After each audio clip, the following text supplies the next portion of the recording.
Meus irmãos, a paz do Senhor Jesus, esse final de semana nós tivemos um evento maravilhoso lá em Tremembé, no encontro da Comadesp, encontro de pastores, né, convenção, e foi espetacular. Nós tivemos a oportunidade de trabalhar com os jovens, filhos de pastores, e Jesus batizou jovens com o Espírito Santo.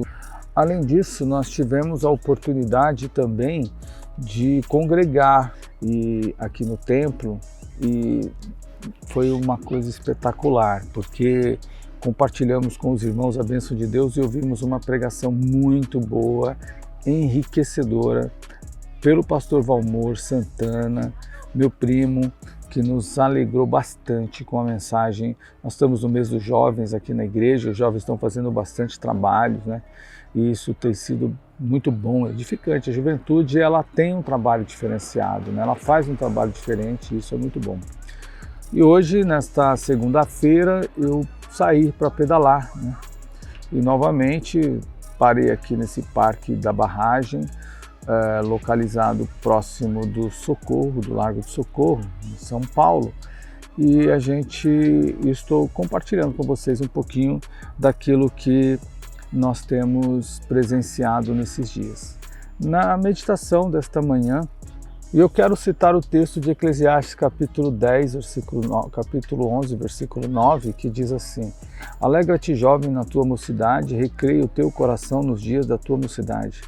Anda pelo caminho do teu coração e pela vista dos teus olhos. Sabe, porém, que por todas essas coisas Deus te trará a juízo.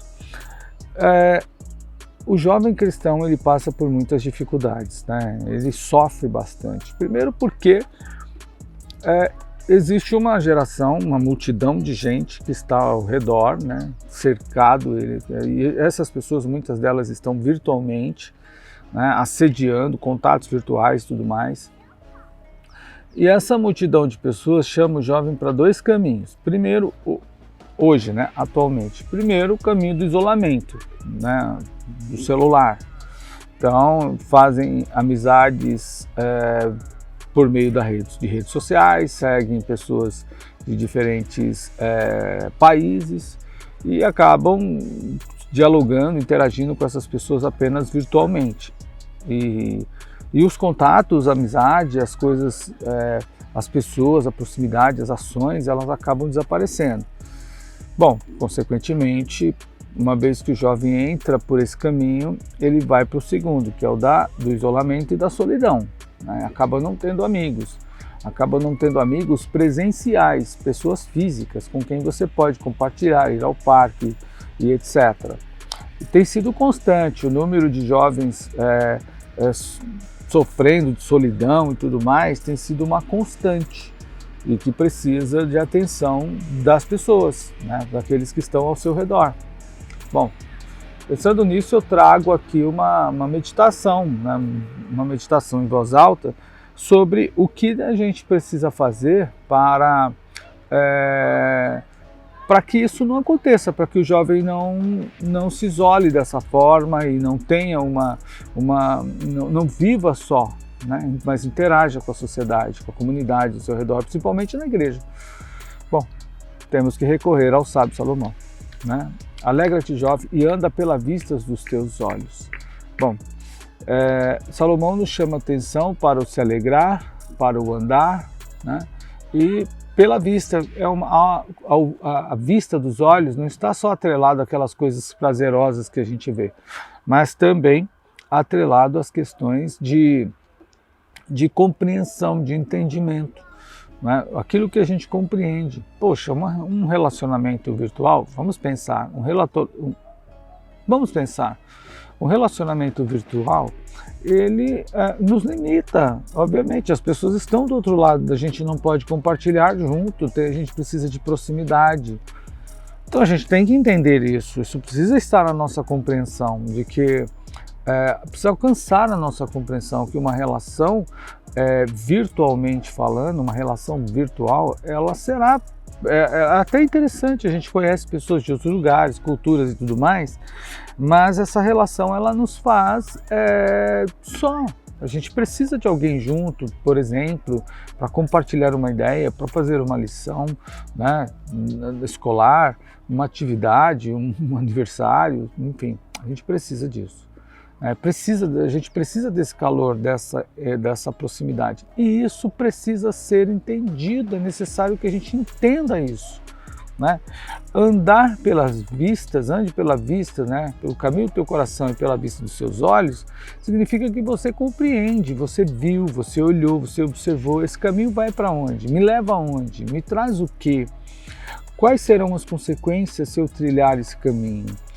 E aí, feito isso, você trilha o caminho. Então, um caminho bom e interessante para qualquer jovem cristão, inclusive, seria esse, por exemplo, você fazer uma análise de determinados caminhos, de determinadas opções, determinadas escolhas, amizades e tudo mais. Mas é claro que não se pode cobrar isso da juventude. A juventude nem sempre consegue fazer isso com tanta perfeição e eficiência. Então tem que dialogar com outras que já têm um pouco mais de experiência. Quando você dialoga com a pessoa que tem um pouco mais de experiência, obviamente ela vai te apontar algumas sinalizações, ela vai sinalizar de algumas formas, e isso vai fazer com que você tenha melhor condições até de avaliar se esse caminho você deve seguir, se você deve continuar nele ou não. Então é importante isso. E aí eu finalizo compartilhando com vocês duas coisas. A primeira delas é que a gente deve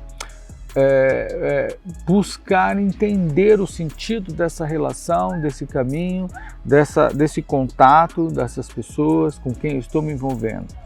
Eu preciso buscar essas informações, né? Conversando. Como que eu vou fazer isso? Conversando, é claro, dialogando com pessoas que também desenvolveram amizades. Segundo, você precisa entender para onde esse caminho vai. Né? Ou essa amizade, ou essas pessoas, né? ou essa escolha, onde que ela vai te conduzir, vai te levar para onde? Uma vez feito isso, então é possível que você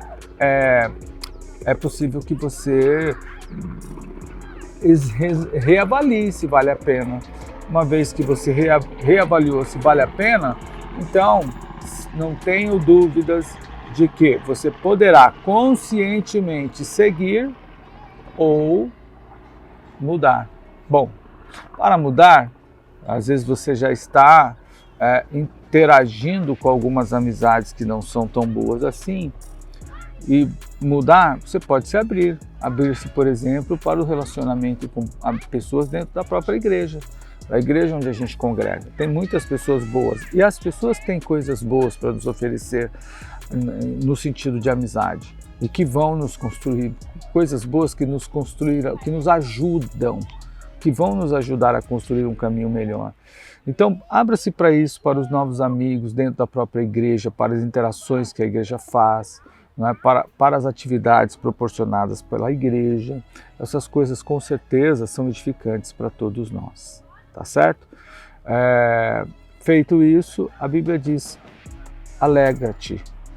Essa é uma ação tua, se alegra com isso, se alegre com os novos amigos, se alegre com as atividades na igreja, se alegre com os louvores cantados, se alegre com aquilo que a igreja te proporciona. Não tenha medo disso, se entregue ao Senhor acima de tudo, que Ele tem coisas boas para nós. Deus abençoe, em nome do Senhor.